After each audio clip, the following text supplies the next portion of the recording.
Alright, what's going on everyone? Thanks for watching this video, and yes, I'm so excited for this Australian Grand Prix coming up. Every weekend that goes by without a Formula 1 race, it just feels like an eternity. So very excited to have this Australian Grand Prix coming up, and we're going to take a look at the top 5 kind of storylines or kind of headlines to be paying attention to during this race, according to F1.com, and we'll see kind of their takes on it and what we should be paying attention to coming into the third race of the longest Formula One season ever. First, and probably not a shock to you, is going to be the battle between Verstappen and Perez. Now, we all know the drama that happened last race. Obviously, Verstappen had to start back in 15th place. Now, no shock that he caught up. However, the shock and the controversy came when Perez basically got the final fastest lap stolen from him, right? Perez had the fastest lap, and was gonna obviously come in first. He was holding off Verstappen pretty good, but that means he would have had 26 points for that race, and Verstappen would have only had 25 points for that race, which would have put Perez first in the Constructors' Championship. Now, Max Verstappen and Max Verstappen's dad said that's not going to happen. That's when the radio message came on about what's Max saying, what's the fastest lap, and how he's concerned about it, even though the team wasn't. The team was prepared to just let Perez be leading the constructors, having Perez coming in first and getting the fastest lap. So this season, we know, is between the two Red Bull drivers. Who's it going to be? The obvious choice is Max, but it's definitely not settled. It's not set in stone. So every race that something goes wrong in one driver's car, one driver gets into a crash, is just fuel on the fire for this rivalry that's happening between Perez and Verstappen. And I'm sure Red Bull wouldn't want it any other way. If Red Bull wants the fight for first to be between two Red Bull drivers, and I think that's clear. That's what's going to happen this season. Very excited. I'm rooting for Perez just because it's exciting to see something new. But let's be real, Max is going to take it. All right, so moving on to the second key storyline here in this Australian Grand Prix is, can Alonso keep up his form? Now, here's the thing. I think if you're just talking about him as a driver, and yes, as a 41-year-old man, which is crazy, yeah, he can. He has been absolutely killing it. We saw that last year. Now, he had a lot of car issues last year, but this year, if he's able to be in a car that doesn't have the, technical issues that his Alpine did last season, he's proven he's able to consistently drive fast. He doesn't fall off the pace. He's still hungry for it.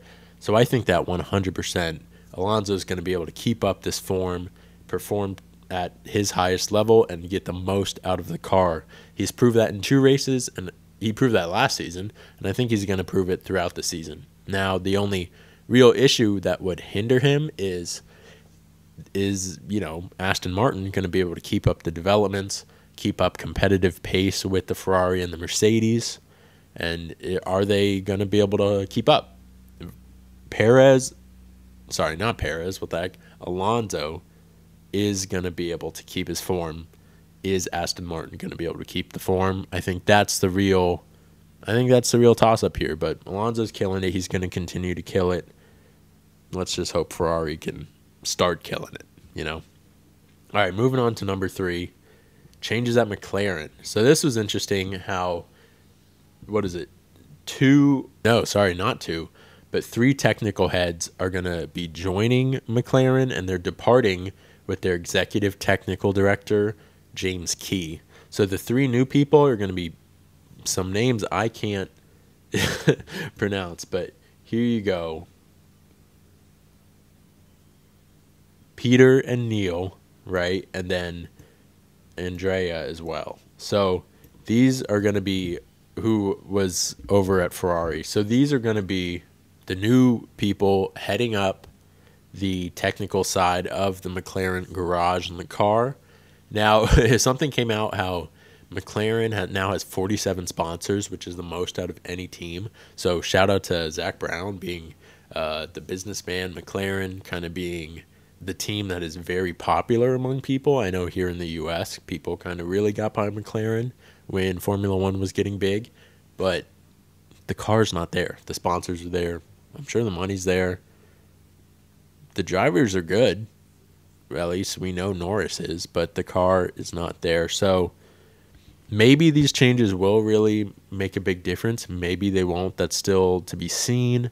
I hope so. I want to see McLaren up there battling, but I don't think changes like these changes are going to impact them so drastically that they're going to be able to be where they were 2 seasons ago, fighting for, fourth? So I think, or even third. So, McLaren needs these guys to come on board who can really make a difference, but they need like a whole season of that. And then the hope is in the 2024 season, they'll be able to really make an impact.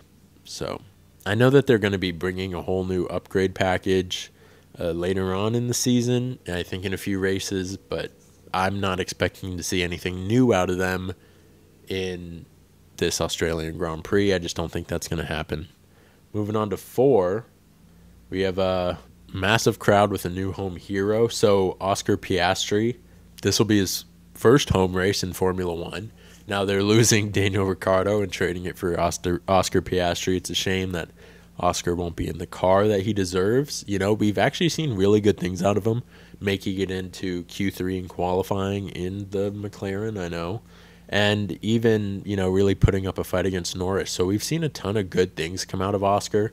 Let's hope that this home race is able to really build up some confidence in him and he's able to perform to the best of his abilities. I'll tell you what, I would love to see Oscar beat Norris. I don't necessarily think that's going to happen, but I'd love to see Oscar beat Norris in the constructors and just throughout races. I think that'd be exciting. I like it when any rookie kind of does well and establishes some dominance over the other, driver. Shout out, hoping for Logan, American boy. But yeah, really exciting to see how he'll do. So far, the season, I know only 2 races, but so far they've been promising. Let's see if he can keep that up. That's kind of all I have to say about that. But going on to number 5, and this is the funniest thing. I said when Daniel Ricciardo signed with Red Bull to be a reserve driver, he's just a PR guy, right? That's all he's going to be. He's going to be bringing in sponsors, and he's going to be doing PR because he's probably the most loved, driver, most personable, most PR friendly, most loved driver that's been in F1 for at least a really long time. So, they're talking about Ricciardo returns, and he's not even going to be on the track, Apparently, the Australian Grand Prix, TikTok, I think, came out with this video of them, showing different parts of the track and the circuit with a cutout of Ricciardo's head, and that's the closest he'll be on the circuit the entire race. So that's exactly what Ricciardo is doing here. He's being the PR guy. Look, I'm happy for Ricciardo that he gets to stay into F1, but he's there for the cameras. Nothing wrong with that. Every team needs that, especially if you can gain popularity. That means brands will join you and things along those lines. And Ricciardo 100% helps with that. Let's hope that he, at least gets some track time this season. We'd love to see that. We'd love to see how he can still drive. And you can believe that Daniel will be in the commentary box giving some interviews.